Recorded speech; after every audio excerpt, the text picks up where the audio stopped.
right, good evening, everyone. So you may notice that right now I'm not dressed up. I kind of just want to have a real conversation with you all about what's going on. So if you are a parent just watching this, invite your kids, invite the family to watch with you. If you need some time before you get back to your family so that you can see this all together, I'll give you some time. But I want to make sure that everyone is in the conversation right now. So I'll give you a minute just to gather people.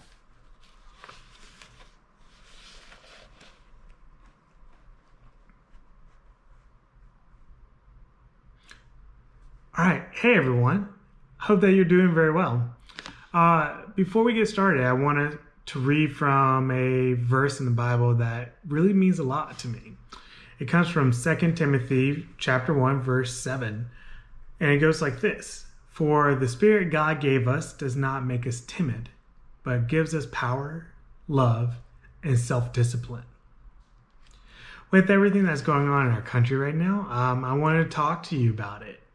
It's probably very scary to see what's going on, and I want you all to know that it's okay to feel that way. For me, I'm scared and I'm afraid as well. Some days it's really hard to figure out what exactly I'm scared or afraid of, but probably similar to you all, there's a fear of safety, a fear of what's next. But ultimately, it comes down to just the fear of not knowing. It's kind of funny and comical that either you know too much or you don't know enough generates that sensation of fear and anxiety and that need to be afraid. Earlier I said that it's okay to be afraid, but I want to encourage you to not let fear stop you. Timothy is writing that we are given the Spirit, and it's to move us away from being timid, which is a word that is very similar to being fearful, and to recognize that power. When we talk about it in a human aspect, when we are fearful of something, our heart starts to race, blood starts to flow into our muscles and other organs, and it might feel uncomfortable, but that's actually a sign that your body is ready. But what is it ready for? It's ready for action. All people respond to fear and stress and anxiety differently. For me, I have to go and I have to do something. I have to face what is ahead of me, and I have to learn about it. I have to come to an understanding about it. I need to know why it is bothering me. And then it moves me from a place of being fearful to a place where I can deal with it. Other people, they research and they research and they research. They look over things. They find studies. They want to know why exactly this is something that they don't know and why it is fearful to them. And with knowing, it helps them to realize that it no longer has power over them. I'm sure there are many other ways that people deal with fear, stress, and anxiety. And those are some beautiful ways too. Because though it's okay to be afraid, we should never let fear have the last word. Fear should never be something that holds us down or holds us in place. Fear actually can be our motivator into something great and something new and to go out and do something. As well, you will never have to deal with these things by yourself. What also pushes me is knowing that I am not alone in any of this and that I have people that care for me, like you.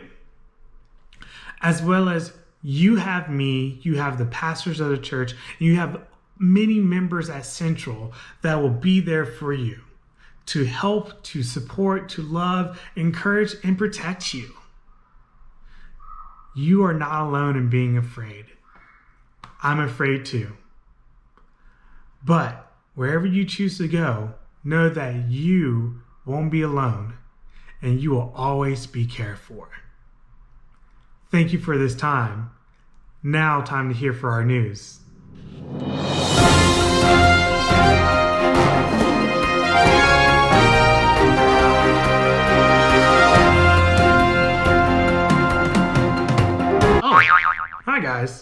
Welcome to our news channel, brought to you by Central News.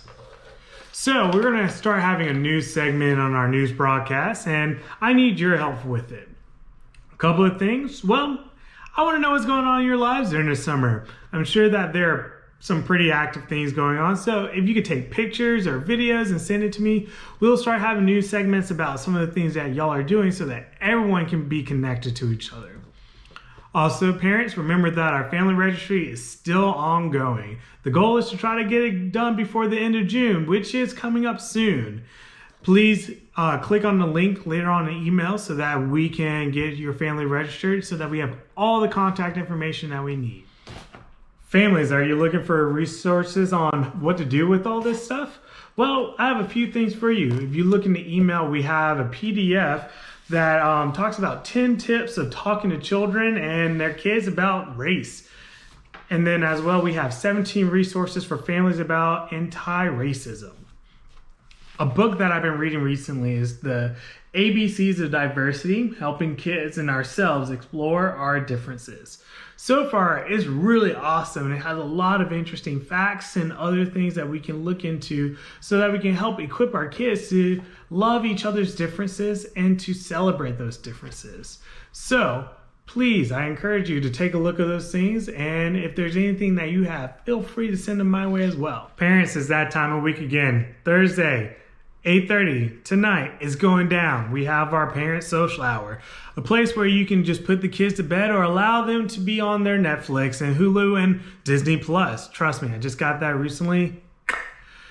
And join us for about an hour or however long you just want so that you can just talk and just be in fellowship with one another. It's been a long time since I've seen a lot of y'all's faces, and I really, really would love to be in fellowship with you all tonight. So 8:30 to 9:30, link is down below.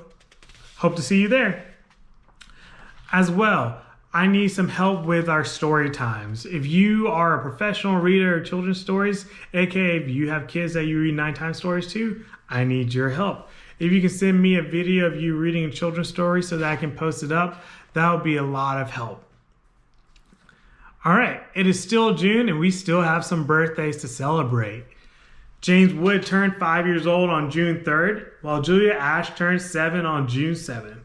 Daniel just turned 6 this past week, and David Byers will be turning 15 on June 23rd. Elizabeth Amos is also turning 11 on June 25th. So happy birthday to our June folks. All right, families, if you're looking for a way to connect, remember this upcoming Sunday at 9:40 to 10:40, we'll have our Faithful Families class. This week we'll be doing chapter 4, the first half, where we're going to talk about ceremonies for difficult times. So join us and make sure that if you still don't have the book, please contact me so that we can get you the book if you want to participate, as well as it's never too late to sign up for it. All right.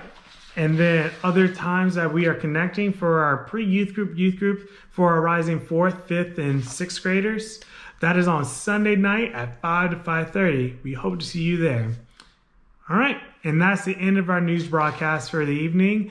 My name is Christian Antwi. I'm your Director of Ministries, signing off with my shirt, tie, and sweatpants because it's cold in my apartment today for some reason.